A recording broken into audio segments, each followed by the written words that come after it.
نحمده ونستعينه ونستغفره ونؤمن به ونتوكل عليه ونعوذ بالله من شرور أنفسنا ومن سيئات أعمالنا من يهده الله فلا مضل له ومن يضلل فلا هادي له ونشهد أن لا إله إلا الله وحده لا شريك له ونشهد أن محمدا عبده ورسوله أما بعد فأعوذ بالله من الشيطان الرجيم بسم الله الرحمن الرحيم قال الله تبارك وتعالى وقل رب ارحمهما كما ربياني صغيرا صدق الله العلي العظيم وصدق رسوله النبي الكريم ونحن على ذلك من الشاهدين والشاكرين والحمد لله رب العالمين.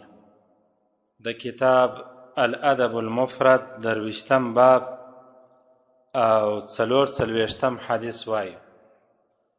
په دې حدیث شریف کې د پلار قدر او د پلار رتبه بیان شوې ده. ان ابا هريره رضي الله عنه ابصر رجلين فقال لاحدهما، حضرت ابو هريره رضی الله عنه دوه نفره ولیدله، په دواړو کې باره یوه ته وویله. دوه نفره سر روان وه، ویلیدله، په دواړو کې باره یوه ته وویل. فقال لاحدهما، په دواړو کې یوه ته وویله، ما هذا منک، دا دې څه دی؟ دا ستا سره چې کوم نفر پر څنګ روان دی یا ناست دی یا در سره ملګری دی، دا دې څه دی؟ فقال ابي، دا بل نفر ورته وویل چې دا مې پلار دی. فقال، حضرت ابو هريره رضی الله عنه ورته وفرمایله لا تسمه باسمه، پلار ته په خپل نامه باندې غږ مه ورکوه، پلار په خپل نامه باندې مه رابوله، یو کار دا وکه. ولا تمشي امامه، او مه د پلار و مخته تک کوه. ولا تجلس قبله، او ما د پلار تر مخه کښېنه. په دې حدیث شریف کې درې خبرې قدرمنو وسولې. اوله خبره ده چې پلار په خپل نامه باندې مه بوله. د پلار نوم مثلا عبدالله دی، زوی به خپل پلار په عبدالله باندې نه بولي.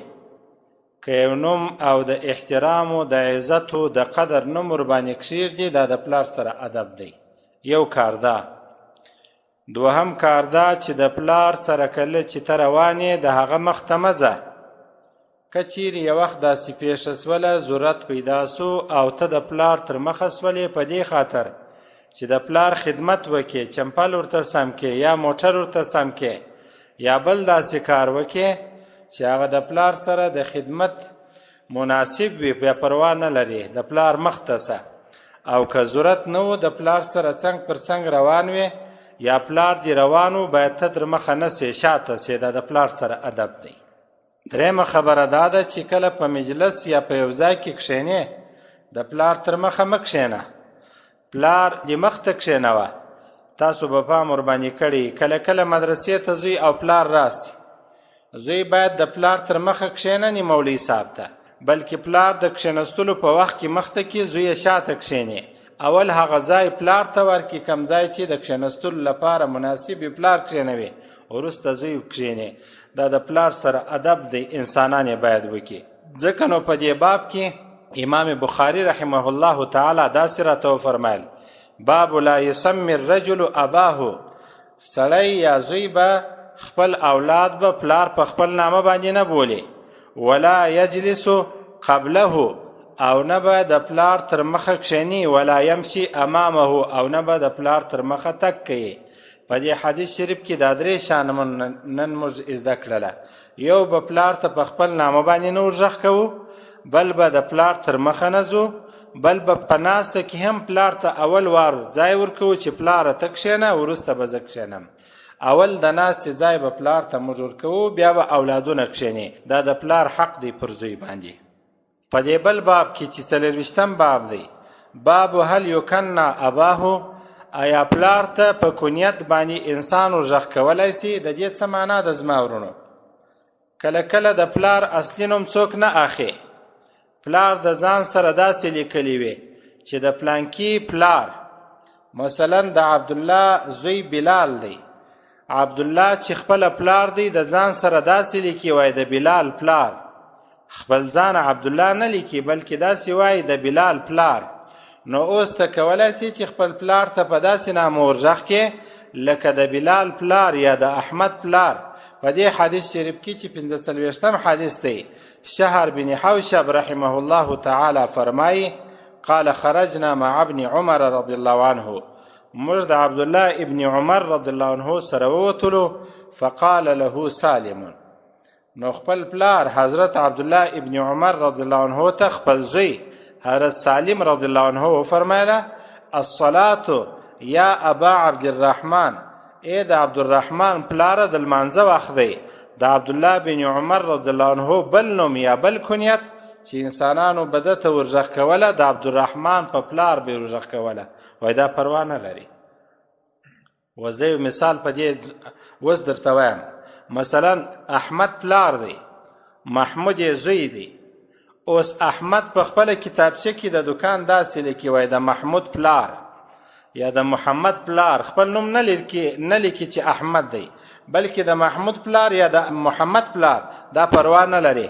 که تا بیا زوی غږ کړله اولاده تا خپل پلار ته ورغږ کړله چې ای د محمود یا د محمد پلاره، بیا پروا نه لري. کله کله تاسو لیدلی وي دکانداران یا تاجران پر خپلو کتابچو کې داسې یو څه لیکي چې خپل اصلي نوم نه لیکي بل نوم ولیکي، بیا پروا نه لري.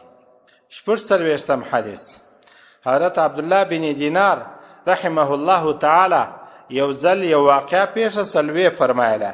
څه فرمایله؟ عن عبدالله بن دینار عن ابن عمر رضی الله عنه قال، حضرت عبدالله بن دینار رحمه الله تعالی د حضرت عبدالله ابن عمر رضی الله عنه څخه نقل کوي، وای عبدالله ابن عمر رضی الله عنه یفلا وفرمایله قال لكن ابو حفص عمر قضى، حضرت عمر رضی الله عنه چې د پلار و هغه ته په ابو حفص باندې ورناره کړله.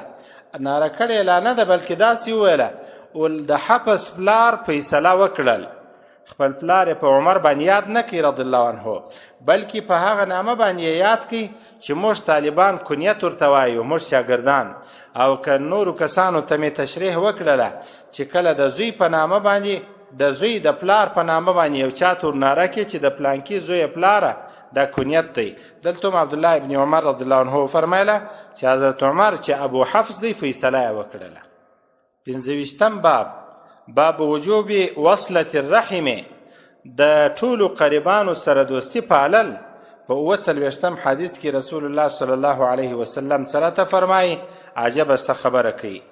کلیب بن منفعه رضی الله عنه فرمایي قال جدي، دی فرمایي و زما نیکه وویله و چاته خبره وکړه رسول الله صلی الله علیه وسلم ته، یا رسول الله، ای د الله رسوله، من ابر، د دې حقدار څوک دی چې زه باید ښه نیکي اول وار ورسره وکم، ښه ګزاره وکمه. قال رسول الله صلی الله علیه وسلم ورته وفرمایله امکه، اوله حقداره ستا مور ده باید ته ښه ګزاره ورسره وکې.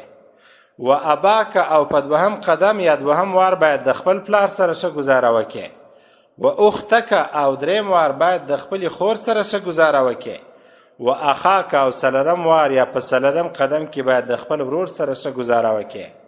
و مولاک الذي یلی ذاک، او په 5م قدم کې ستا د هغو انسانانو سره باید ته ښه ګزاره وکې چې ستا خادم وي. و مولاک، ستا شاګرد وي، ستا تر لاس لاندې وي، د اکا زوی د ماما زوی دی وي، لرې قریب دی وي، نږدې قریب دی وي، ستا تر لاس لاندې وي. و مولاک الذي یلی ذاک، ستا تر لاس لاندې چې کم انسانان دي د هغو او د هغوی د قریبانو سره په 5م قدم یا 5م وار ښه وکړه. رسول الله صلی الله علیه وسلم ورته وفرمایله ستا د مور سره ستا ښه کول، ستا د پلار سره ستا ښه کول، ستا د خور سره ستا ښه کول، او ستا د ورور سره ستا ښه کول، او ستا د نورو قریبانو سره ستا د هغو انسانانو سره چې ستا تر لاس لاندې دي د هغو سره ښه کول حق واجب، دا واجب حق دی، پر تا باندې لازمي کار دی، خامخا به ته دا کار کوې. ورحم صوصولة، او د نورو هغو ټولو قریبانو سره به ښه کوې چې ستا قریبان دي د پلار د خوا، د مور د خوا، د ورور د خوا، د خور د خوا، او نور قریبانو دوستان چې ته په دنیا کې لرې، ستا سره قرابت لري، ستا سره دوستی لري، او ستا سره دوستي پاللې هم ده، ته باید د هغو انسانانو سره دوستي وکړې. الله دې د عمل کولو توفیق راکړي. د خپلو قریبانو سره، د خپلو شناختګانو سره، د خپلو دوستانو سره دا پر هر انسان باندې واجب حق دی. اوس که نورو انسانانو سره ستا تعلق خراب و، هغو ستا سره دوستي نه پالل، تی ورسره وپاله. که یې بیخي د کور څخه راویستلې بیا خو نو ستا حق هم نه دی، دغو حق دې ادا کوي. نور نو بلا مه ورځه، تر هغه وخته ورځه تر څو چې هغه جواب درکوي. په یو بل حدیث شریف کې راځي، رسول علیه الصلاة والسلام فرمایي، وایي د مرګ پر وخت باندې الله رب العزت چې زکندن اسانه کوي پر درو کسانو باندې. یو هغه انسان چې پر ضعیف انسان باندې مهرباني او شفقت کوي، دغه انسان د زکندن په وخت کې زکندن پر اسانه کیږي او الله رب العزت یې جنت ته داخلوي. دوم پر خپل مور او پلار چې شفقت او احسان کوي. او دریم هغه انسان چې د ده تر لاس لاندې چې کم انسانان دي پر هغو باندې شفقت او احسان کوي، دغه کسان الله رب العزت جنت ته داخلي او زکندن ور باندې اسانه کوي. اوس د مدرسې مشر محتمم او ناظم ته دا خبره ده، د مسجد امام ته دا درس دی، په کور کې پلار او مور ته دا خبره ده چې ستاسو تر لاس لاندې کم انسانان دي پر هغو باندې شفقت وکړئ، پر هغو باندې رحمت وکړئ، پر خپلو پلرو باندې شفقت وکړئ، او پر ضعیفو انسانانو چې لاس نه لري، پښه نه لري، سترګه نه لري، په لاس یا پښه باندې معیوبه دی، بدن یاري نه ورسره کوي، پر هغو باندې شفقت وکړئ. دوې ګټې به مو ترلاسه کړې وي. یوه ګټه به دا وي چې الله رب العزت به د زکندن پر وخت ورتاسو زکندن اسانه کړي، بل به الله رب العزت تاسو جنت ته داخل کړي. 48 حدیث کې رسول الله صلی الله علیه وسلم څه فرمایي؟ عن ابي هريره رضي الله عنه قال، حضرت ابو هريره رضي الله عنه فرمایله، لما نزلت هذه الايه، چې کله دغه آیت نازل سو، وانذر عشيرتك الاقربين، ای رسوله ته خپل نږدې دوستان او قریبان وبېروه. کله چې مولوي صاحب فارغه سي، ملا سي، د الله رب العزت له طرفه څخه اول حکم دا دی چې ولاړ سه په خپل کلي او محل په خپل علاقه کې خدمت وکړه، خپل نږدې قریبان او دوستان وبېروه د الله رب العزت د عذاب څخه.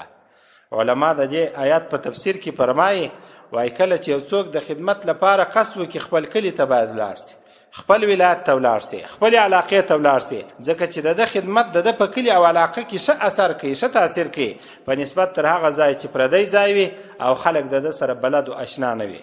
نو حضرت ابو هريره رضی الله عنه فرمایي، وایي چې کله دغه آیت نازل سو، وانذر عشيرتك الاقربين، او ته خپل نږدې دوستان وبېروه، خپله کورنۍ وبېروه، خپل د قوم او د ملت خلک وبېروه نږدې.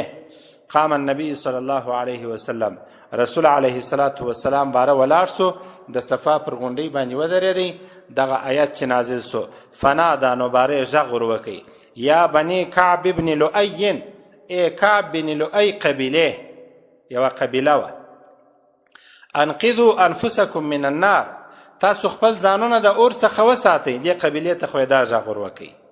وروسته یې بلې قبیلې ته غږ ور وکړي، یا بني عبد مناف، ای بني عبد مناف، د عبد مناف زامنانو تاسو کم کار وکئ، انقذوا انفسکم من النار، تاسو وساتئ خپل ځانونه د اور څخه.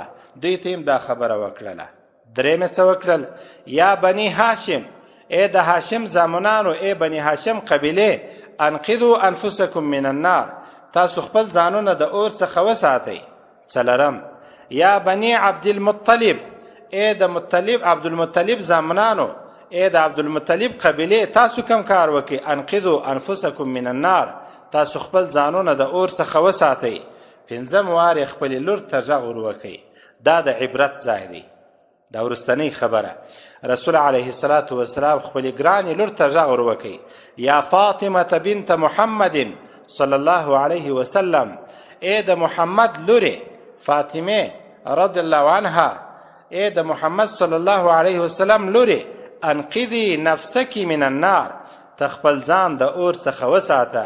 د مولوي صاحب زوی ته خبره ده، خپل ځان د اور څخه وساته، د پلار په ملایي باندې نه خلاصېږي. د مولوي صاحب کورنۍ ته خبره ده، ای د مولوي صاحب کورنۍ خپل ځانونه د اور څخه وساتئ. د ملا په امامت باندې، د ملا په ملایي باندې، د امام په امامت باندې تاسو د اور څخه نسئ خلاصېدلی. رسول علیه الصلاة والسلام خپلې لور حضرت فاطمه رضی الله عنها ته دا وویله چې ای فاطمه د محمد لورې صلی الله علیه وسلم خپل ځان د اور څخه وساته، زه دې نسم خلاصولی. که څه هم زه نبي یم، زما په نبوت نه خلاصېږې. خپل عمل سم که، ښه ګزاره کوه، عمل و قول و خبره و ناسته ولاړه کردار او گفتار دې سم که، خپل ځان د اور څخه وساته. فإني لا أملك لك من الله شيئا. رسول علیه الصلاة والسلام خپلې لورجانې حضرت فاطمه رضی الله عنها ته فرمایي زه ستا لپاره د الله څخه د هیڅ واک نه لرم.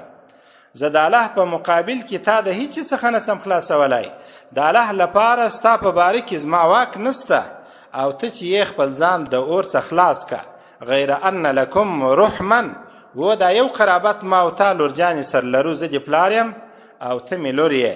سأبلها ببلالها، و زه د خپله صله رحمي تر و تازه ساتلی سم، تازه یې ساتلی سم. ستا سره د پلاروالي چم کوم، ستا چې پر ما باندې د لورواري حق دی هغه در ادا کوم، مګر د دوژخ د اور څخه به ته خپله ځان ساتې. ته به خپله دا کار کوې چې د دوژخ د اور څخه به ځان ساتې.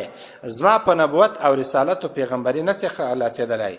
نو قدرمنو اخرنۍ خبره دا ده، استاز او شاګرد د استاز په استازي، زوی د پلار په پلاروالي او لور د مور په موروالی او مقتدیان د امام په امامت او شاگردان د محتمم په اهتمام او کشران د مشر په مشرتوب باندې د قیامت په ورځ د الله د عذاب څخه ځان نسي خلاصولی. یو څوک دا فیصله کوي وایي زما کورنۍ ټوله عالمه تېره سوې ده، زما کورنۍ ټوله اخندزاده خیل تېر سوي دي، زموږ کورنۍ ټوله ښه خلک تېر سوي دي، زموږ کورنۍ ټوله هغه انسانان تېر سوله چې هېڅ وخت یې د الله ربالعزت نافرماني نه ده کړې. موږ په جواب کې دا حدیث ورته وایي چې وروره ستا کورنۍ بلا شک او شبهې موږ ته هم احترام لري، ستا کورنۍ چې دینداره سول موږ هم د احترام په سترګه ورته ګورو. اما د رسول الله صلی الله علیه وسلم قانون دا دی چې حضرت فاطمه رضی الله عنها ته وفرمایله چې یا فاطمه بنت محمد انقذي نفسك من النار، خپل ځان د اور څخه ته خپله وژغوره. موږ به خپل ځانونه د اور څخه خپله ژغورو. یو سړی به خیرات کوي، یو سړی به زکات ورکوي، یو سړی به حج کوي، یو سړی به ښه خبرې کوي، یو سړی به ښه همسایه‌توب کوي، یو سړی به ښه اخلاق کوي. په دغو ښو کارو باندې به د الله ربالعزت د عذاب څخه ځان خلاصوي. او که وایي زموږ په کور کې یو مولوي صاحب سته، زوی مې قاري دی، زوی مې حافظ دی، پروا نه لري، هر څه چې کومه یا داسې نسي کېدلی، زوی مې ملا سو، هر څه چې زه کوم یا داسې نسي کېدلی. زموږ په محل کې ماشاءالله ښه عابد انسان سته، زموږ ټوله محل پر هغه باندې راڅرخېدل دی، راګرځېدلی دی. زموږ په محل کې ښه مولوي صاحب سته، ټوله محل یې ماشاءالله ښه دی. یا د ملا په ملایي باندې انسان د الله ربالعزت د عذاب څخه ځان نسي خلاصولی. تاسو به خپله ښه کارونه کوئ، خپله به نیکان کېږئ، خپله به صالحان کېږئ، نورو ته به د اصلاح او د صلاح او د شوالي د نیکوالي درس ورکوي، خبرې به ورته کوئ. الله دې پر ټولو خبرو د عمل کولو توفیق راکړي. واخر دعوانا الحمد لله رب العالمین.